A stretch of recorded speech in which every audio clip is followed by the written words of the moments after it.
Friends, today is Monday, the 19th of October, and it's my day off. We're back in my room, and I'm going to make just a couple of comments today about the gospel that we have. And the gospel is the parable of the rich fool.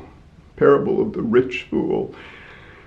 Remember a couple of days ago, Jesus reminded us not to be afraid. Do not be afraid under persecution. The Holy Spirit will be with us.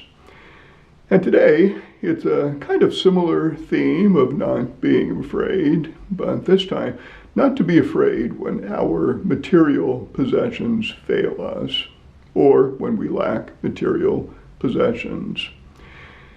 And Jesus, in order to illustrate this and the importance of keeping in mind treasure in heaven as opposed to treasure on earth, gives us this parable, the parable of the rich fool. And I'll read just a bit of it here to give us a sense. It's that there was a rich man whose land produced a bountiful harvest. And he asked himself, all right, take note here, everything is focused on this rich fool. He asked himself, what shall I do? For I do not have space to store my harvest. So I have too much harvest and too small of a space. What should I do? I. The word I is repeated 6 times in this brief little parable, and my and myself 3 or 4 times. Everything is self-focused. There is nothing that indicates that this individual has any sense of anybody beyond him, and thus Jesus refers to him as a fool. Too self-absorbed to even think, well, maybe there are other things I can do aside from building bigger warehouses. And thus a kind of ancillary theme is generosity on the part of those who do have. You know, sometimes the Gospel of St. Luke is referred to as the Gospel of the Poor, because Luke so often makes reference to the dangers of having too many possessions of money and too many possessions and what it does to us. And I think we probably understand that money can be a danger, possessions can be a danger, because eventually they start possessing us instead of us possessing them.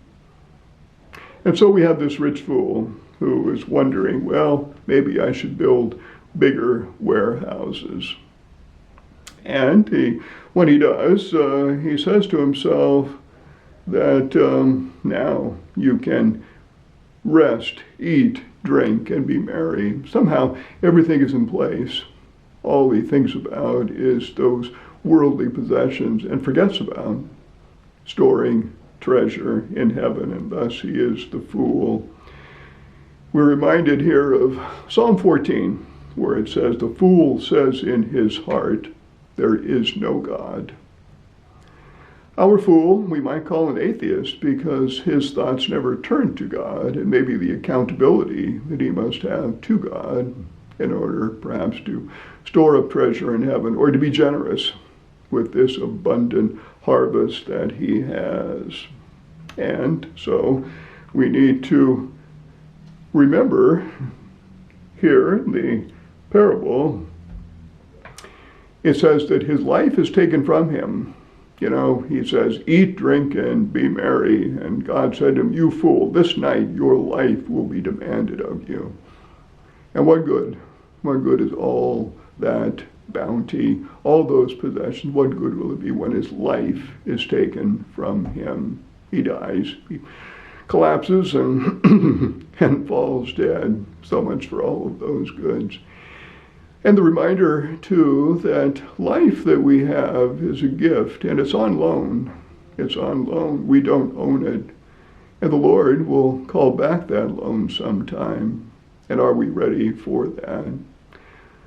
And those gifts, all of the possessions that we have, what good are they going to be for us when God calls back that loan and we have no treasure in heaven?